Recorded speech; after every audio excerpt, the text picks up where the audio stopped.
le peuple le plus tolérant de la planète. Nous sommes le peuple le plus accueillant de la planète.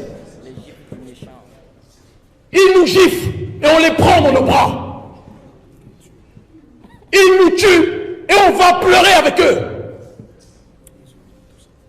Il y a des attentats chez nous, ils ne viennent pas chez nous pour commémorer. Mais il y a une personne ou deux à peine qui meurent chez eux et vous avez tous les présidents qui viennent, africains qui viennent commémorer chez eux. Il y a un moment où il faut qu'on cesse cette plaisanterie. La jeunesse africaine a décidé de prendre son destin en main et de ne plus attendre qu'un ministre ou qu'un président ou qu'un député nous donne l'aval d'agir. Nous allons agir par nous-mêmes désormais.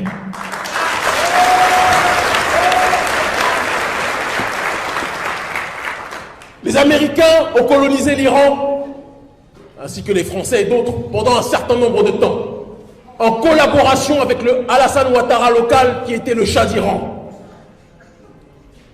Mais il est arrivé un moment où l'Iran, qui n'est pas forcément un modèle sur le terrain, que ce soit religieux, culturel ou autre, ce n'est pas mon problème, je ne veux pas m'installer là-bas, mais je m'inspire politiquement de tout ce qui est fait.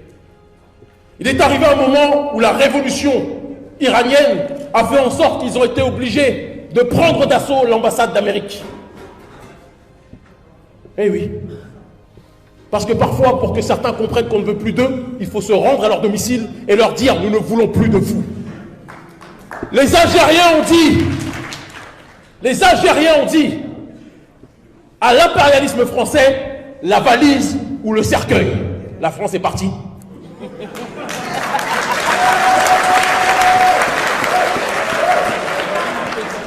Mais la vraie question à se poser, quels sont ceux et quelles sont celles parmi nous qui sont prêts à perdre leur vie pour que nos populations puissent être autodéterminées? C'est une question aujourd'hui qu'on doit être capable de se poser.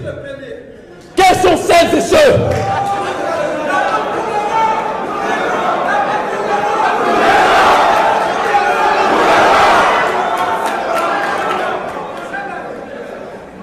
parce que tant que l'Africain ne sera pas prêt à perdre le peu qu'il a pour sa souveraineté, la France pourra continuer à dormir sur ses deux oreilles, dans son lit ou dans son hamac. Tant que la jeunesse africaine se limitera à la dénonciation de façade, mais ne sera pas prête à passer à un autre stade de la contestation, le colon dormira sur ses deux oreilles. Et donc je vous le dis, nous savons tous où se trouvent les ambassades de France. Nous savons tous où se trouvent les centres culturels français. Nous n'appelons pas à la violence, parce que je vois déjà les services de renseignement dire qu'Kémy Séba appelle à la violence. Nous ne sommes pas des macaques ou des gorilles qui ne réfléchissons pas. Nous sommes un peuple qui prône la non-violence. Nous sommes très civilisés. Mais nous sommes un peuple qui prône aussi l'intelligence. Et si quelqu'un vient taper votre mère devant vous, vous n'allez pas dire à cette personne qui tape votre mère « Je suis non-violent, je ne veux pas te toucher ».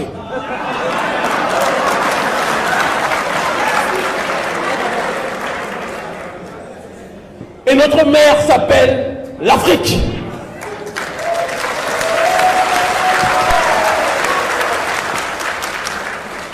Et il y a des gens qui sont des violeurs de notre mer. Des gens qui prennent plaisir à violer et à tirer les ressources de notre mer. Et nous sommes là en disant ce n'est pas bien, mais on ne les touche pas. Il est temps d'attraper les gens qui violent notre mer. Et de dire à ces derniers que s'ils continuent à faire souffrir notre mer, nous allons leur faire connaître nous aussi l'enfer. Parce que l'autodéfense est un principe universel. Universel.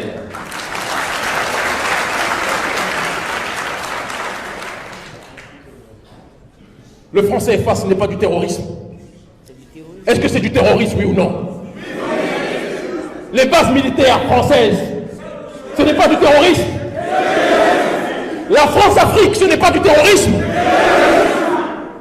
Comment osent-ils nous parler des autres cinglés de Daesh, alors qu'eux-mêmes sont pires que Daesh aujourd'hui?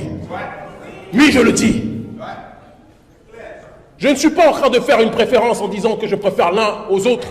Si on me donne le choix, je me battrai contre l'un et l'autre. Mais qu'on ne me fasse pas croire que parce qu'il y a le péril islamiste, je dois fermer les yeux sur le péril pluriséculaire qui n'a pas cessé de saigner notre continent depuis des siècles. Les deux sont à combattre. Et la seule façon de leur faire comprendre que nous ne voulons plus d'eux, ils le comprennent déjà, mais pas suffisamment. Vous avez vu les reportages ces derniers temps sur ce qu'ils ont appelé aujourd'hui le French bashing. J'ai rigolé. Le French bashing en anglais, c'est la persécution française. Aujourd'hui, ils accusent la jeunesse africaine de faire de la persécution anti-française. Est-ce qu'ils sont sérieux? Est-ce que nous lançons des drones sur la population française? Oui ou non? Est-ce que nous installons nos bases militaires du Burkina Faso à l'Élysée ou auprès de Crefel? On n'aurait même pas de quoi payer l'avion pour aller là-bas de toute façon. Puisque nous sommes, à cause des plans d'ajustement structurel, limités dans tout ce que nous faisons. Ils nous assèchent, ils nous étranglent, ils nous asphyxient. Et après, ils viennent nous dire qu'ils nous aident. Nous ne voulons plus de leur aide. Il y a une jeunesse africaine aujourd'hui. Il y a une jeunesse africaine aujourd'hui qui veut choisir ses alliés. Il y a une jeunesse africaine aujourd'hui qui comprend ce que signifie le mot géostratégie. Moi, je me sens plus proche de Cuba, de la Russie, que de la France de Macron. Je le dis très clairement. Et dire cela ne doit pas nous empêcher d'être très précis dans ces alliances, parce que j'ai lu tout et n'importe quoi. Moi, je vous le dis avec clarté et simplicité, même la Russie dans l'avenir ne sera pas un allié éternel pour le continent africain. Parce que le seul messie de l'Afrique, ça ne sera jamais Poutine. C'est l'Afrique elle seule, c'est l'Afrique elle-même.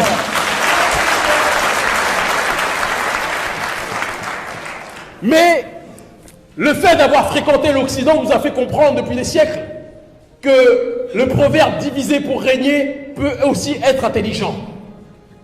Et quand vous avez des forces qui ne s'entendent pas entre elles, il faut que l'on soit stratège pour jouer les forces des contraires et pousser les adversaires de nos adversaires à intensifier la guerre. C'est de la stratégie politique. C'est des mathématiques. C'est de la physique. Vrai ou faux ce que je dis? Nous sommes allés, il y a quelque temps, remettre aux députés du mouvement 5 étoiles, qui est un mouvement de centre-gauche, certains analphabètes politiques les ont qualifiés d'extrême droite parce qu'ils ne comprennent rien à la politique. L'extrême droite, c'est Salvini. Et ils se sont séparés des Salvini, c'était un gouvernement de coalition. D'accord? Mais le mouvement 5 étoiles nous a reçus. Ils nous ont proposé même des valises, de l'argent. On leur a dit, mais vous, dès que vous voyez des Noirs, vous croyez qu'on veut de l'argent? On ne veut pas de votre argent. Ce que nous voulons, c'est que le dossier sur la France-Afrique que nous vous remettons, vous le rendiez public à l'échelle européenne. Nous ne sommes pas venus parce que nous aimions les pizzas. Nous ne sommes pas venus parce que nous aimions les spaghettis bolognaises. Nous sommes venus parce que nous avons compris que l'Italie et la France avaient quelques petits contentieux ponctuels. Et de la même façon que nos adversaires sont venus chez nous accentuer les tensions qui existaient entre nos différentes ethnies, nos différentes tribus, nous sommes aussi intelligents et stratèges pour accentuer les tensions entre eux, pour créer des crises diplomatiques. Nous devons nous allier en étant très lucides sur tout ce qui se fait. Très lucides. Je vois des Africains qui viennent avec le t-shirt de Poutine. Vous n'avez rien compris. Vous n'avez rien compris. Je vois des gens qui disent Poutine. Non, frère. Non, mon frère. Poutine est un héros pour son peuple, pas pour les nôtres. Mais, face à l'impérialisme occidental, et de manière, je le précise, ponctuelle, Poutine est un allié stratégique pour nous, contre la présence française. Et d'ailleurs, les Russes ne sont pas venus nous contacter parce qu'ils aimaient la gueule de Kémy Séba. Ils nous ont contactés parce qu'ils connaissent notre influence au sein de la jeunesse africaine. Et ils ont compris qu'en alliant les forces souverainistes africaines avec la Russie, ça serait tout bénef pour eux. Mais moi, je vous le dis très clairement, nous menons ce combat contre la France, impérialiste aujourd'hui, et nous sommes solidaires du prolétariat français, les gilets jaunes, etc. Mais, quand nous aurons fini avec les Français, nous nous occuperons aussi des autres.